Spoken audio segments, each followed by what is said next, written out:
August 1977, Elvis's final week. Graceland staff began seeing strange things. A young Elvis from the 1950s walking up the mansion staircase, but nobody ever saw him come back down. On the last night, the older Elvis came face to face with this younger version of himself. In the conversation, they had changed everything we thought we knew about time and death. The first sign that something supernatural was happening at Graceland came on August 10, 1977, just 6 days before Elvis's death. Mary Jenkins, the head housekeeper who had worked at the mansion for over 15 years, was cleaning the main staircase around midnight when she saw a figure ascending the steps. At first glance, she assumed it was Elvis returning from one of his late-night walks around the property, something he had been doing more frequently in recent weeks as his insomnia worsened. But as the figure moved into the light cast by the crystal chandelier, Mary's blood ran cold. The man climbing the stairs was Elvis, but not the Elvis she knew in 1977. This was Elvis as he had appeared in the mid-1950s, lean, young, with perfectly styled black hair and wearing the kind of flashy shirt he had favored during his early Sun Records days. The young man moved with the confident swagger of someone who had the whole world ahead of him, completely unlike the tired, medication-dependent Elvis that Mary had been caring for in recent months. Before we continue with this incredible story, make sure to subscribe and hit that notification bell. What you're about to hear challenges everything we thought we knew about the final days of the king of rock and roll. Mary stood frozen, unable to process what she was seeing. The young Elvis reached the top of the staircase and turned briefly to look down at her. For just a moment, their eyes met, and Mary later described seeing a sadness in his gaze that seemed far too deep for someone so young. Then he continued down the hallway toward the master bedroom, his footsteps echoing in the silence of the sleeping mansion. What happened next defied all logic. Mary waited several minutes, then went upstairs to check on Elvis, worried that something might be wrong. When she quietly opened the door to his bedroom, she found the real Elvis, the 1977 version, fast asleep in his bed, exactly where he had been when she had checked on him an hour earlier. His breathing was labored from the medication he had taken, and he was wearing his usual nighttime attire, completely different from the clothes the young Elvis had been wearing on the stairs. The incident left Mary shaken, but she convinced herself it had been a trick of the light, perhaps combined with her own exhaustion from the long hours she had been working. She decided not to mention it to anyone, afraid they would think she was losing her mind, but the young Elvis continued to appear, and Mary wasn't the only one seeing him. Over the next 3 days, several members of Graceland's staff reported similar encounters with the young Elvis. Charlie Hodge, Elvis's longtime friend and assistant, saw him in the music room around 3 a.m. on August 12th, sitting at the piano and seemingly playing, though no sound came from the instrument. When Charlie approached to investigate, the figure simply vanished, leaving behind only the faint scent of the cologne Elvis had worn in his early career. The most disturbing encounter came on August 13th, when Aunt Delta Mae Biggs, Elvis's great-aunt who lived at Graceland, encountered the young Elvis in the kitchen. Delta had gotten up for a glass of water and found him standing by the window, looking out at the grounds. She spoke to him, asking if he couldn't sleep, but the young Elvis turned to her with an expression of infinite sadness and simply said, "It's almost time." When Delta asked what he meant, he was gone. What made these encounters particularly unsettling was the consistency of the witnesses' descriptions. Everyone who saw the young Elvis reported the same details, his appearance exactly as it had been in 1954 to 1955, the same mannerisms and clothing style, and most significantly, the profound sadness in his eyes that seemed completely at odds with his youthful appearance. It was as if this young Elvis carried the weight of knowledge about what was to come. The staff began talking among themselves, wondering if the stress of Elvis's deteriorating health was causing them all to hallucinate. But the sightings were too detailed, too consistent, and involved too many different people to be dismissed as mass hysteria. Something genuinely inexplicable was happening at Graceland, and it seemed to be building toward something significant. Joe Esposito, Elvis's road manager and close friend, later revealed that he had also seen the young Elvis during this period, but hadn't mentioned it because he thought the stress of managing Elvis's declining health was affecting his perception. Joe's encounter was particularly significant because it occurred in broad daylight on August 14th, while the real Elvis was napping in his bedroom. Joe had seen the young Elvis in the jungle room, examining the exotic decorations with the curiosity of someone seeing them for the first time. Have you ever experienced something that you knew was impossible but couldn't deny with your own eyes? The staff at Graceland were facing exactly that dilemma in those final days. On the night of August 16th, 1977, the impossible finally happened. Elvis Presley came face to face with his younger self, and the conversation that followed would explain so much about his final days and his apparent acceptance of his approaching death. Elvis had been unable to sleep, a common problem in his final weeks due to his dependence on prescription medications and his increasing anxiety about his health and career. Around 2 a.m., he decided to go downstairs to the kitchen for something to eat, another late-night ritual that had become more frequent as his insomnia worsened. As he descended the main staircase, moving slowly due to his physical discomfort, he saw a figure ascending toward him. At first, Elvis assumed it was one of his security guards making rounds, but as the figure came closer, Elvis stopped in shock. Climbing the stairs toward him was himself, but a version of himself from over 20 years earlier. The young Elvis was wearing the kind of flashy shirt and high-waisted pants that had been his signature look in the mid-1950s, and he moved with the energy and confidence that the older Elvis remembered but could no longer summon. The two versions of Elvis met on the landing halfway up the staircase, and for a long moment they simply stared at each other.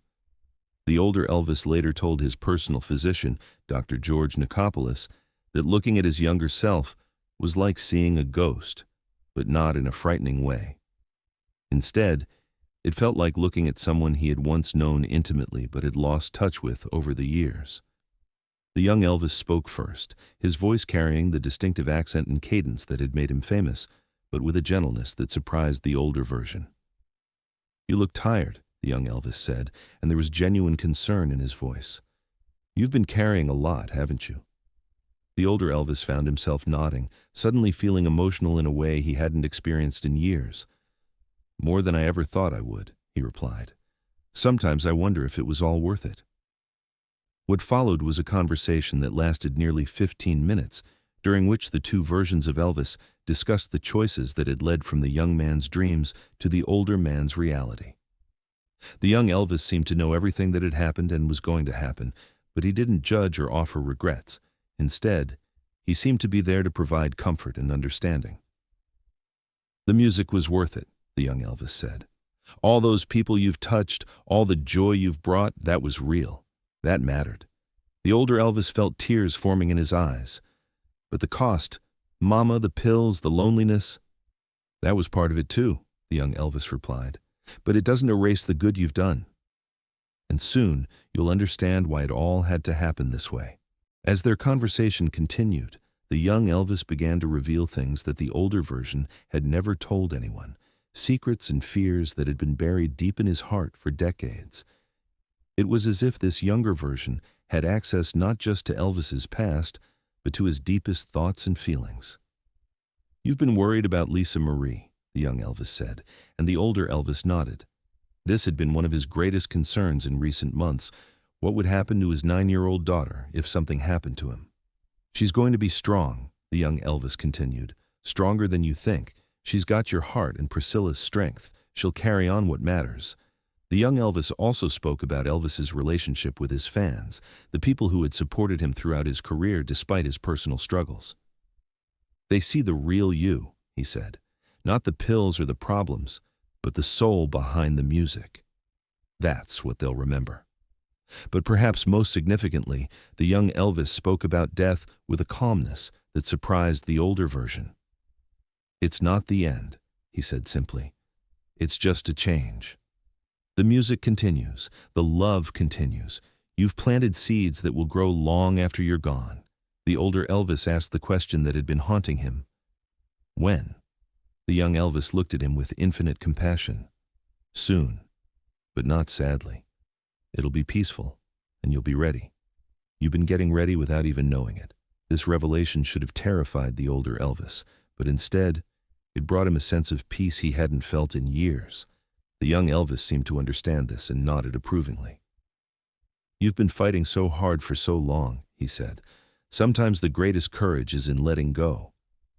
The conversation took an even more supernatural turn when the young Elvis began describing things that hadn't happened yet, but would occur in the hours following their meeting. He spoke about the book Elvis would be reading, about the people who would find him, about the immediate aftermath of his death. Every detail would later prove to be exactly accurate. "Why are you telling me this?" the older Elvis asked.